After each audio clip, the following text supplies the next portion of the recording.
So the next thing we are going to look at is how we can manipulate data and make our program very interactive. So we are going to learn a little bit about the input function. So over here, I'm going to say input.py for that program. So what you've seen me do is we've actually done something like name for a variable, and we have Kenneth over here.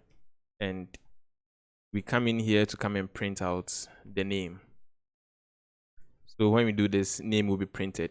Now, what if we want to make this interactive? Interactive in a sense that we want the user to type his or her name at runtime, so that that typing will be done in the terminal.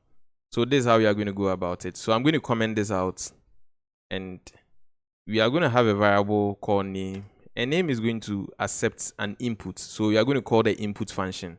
So remember, we've been dealing with the print function. Now we are moving on into the input function. And as you can see, we have some kind of lookup over here. So it said read a string from standard input. And what that simply means is we are just going to put out a string over here. So what I can say is enter your name. Now, when I say enter your name and save, first off, let me clear this. Now, what do we have here? There's a comment, so this is not going to get executed. Now we have a name variable over here, which is going to accept an input. So first of all, this is going to be printed out, and when we punch in our name and we press enter, it's going to be executed on the terminal. So when I run this, you can see that you have enter your name over here.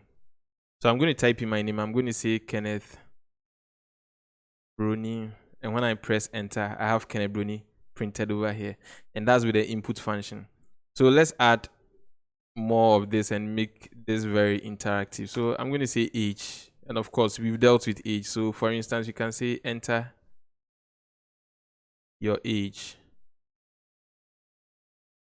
I'm going to say enter your age, and when I save this, and let me also print out the age over here.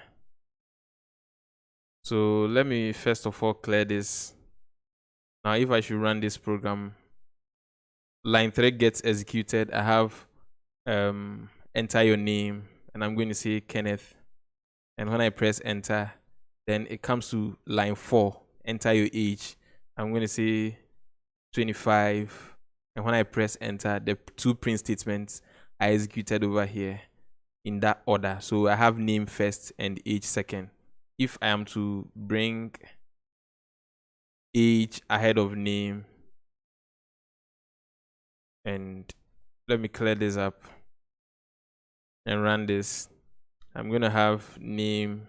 So let's say name is Bruni and age is 29. So as you can see, age prints first before Bruni, and that's how the order in which we've specified over here as far as the flow of the program is concerned. Now, with this particular function, we are going to build on other things and make our program very interactive.